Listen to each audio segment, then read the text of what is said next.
Welcome to our horror story. भूतों की दुनिया में आपका स्वागत है। तो आज किसकी शामत आई है, चलिए देखते हैं। पिशाचिनी कहते हैं कि रहस्यमयी कहानी जंगलों में एक गांव था जहां एक पिशाचिनी रहती थी।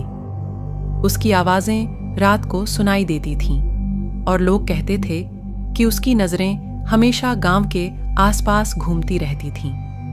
एक बार एक युवक नामक राम गांव के पास जंगल में वह नए अनुभवों की तलाश में था, लेकिन जब रात हो गई तो उसने पिशाचिनी की असलियता से नापसंद किया। उसने सुना था कि पिशाचिनी के पास जाने का कोई जोरदारी से इरादा नहीं होना चाहिए, लेकिन वह इसे ध्यान में नहीं लेता। रात के अंधकार में जब वह एक घने जंगल में छाया देखने के लिए घूम रहा था, वह एक अजीब सी आवाज़ सुना। वह धीरे धीरे उस आवाज़ के पीछे चला गया, लेकिन जल्दी ही उसने पता लगाया कि वह आवाज़ किसी पिशाचिनी की है। राम का दिल धड़कने लगा, लेकिन वह अपने आगे बढ़ता रहा।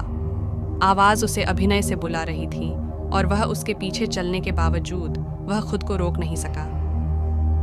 धीरे धीरे उसने एक पुराने मंदिर के सामने पहुंचा जहां पिशाचिनी खड़ी थी। वह उसे आवाज़ के बल पर आगे बढ़ाता रहा, लेकिन जब वह खुद को उसके सामने देखा तो उसकी आंखों में भय की आंधी उठी। वह आवाज़ के पीछे दौड़ा, लेकिन जल्दी ही उसकी आवाज़ खो गई।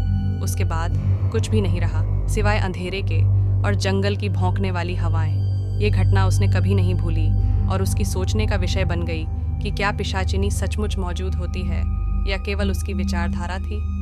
ध्यान दें, यह कहानी केवल कल्पना है और उसका कोई वास्तविकता से कोई संबंध नहीं है।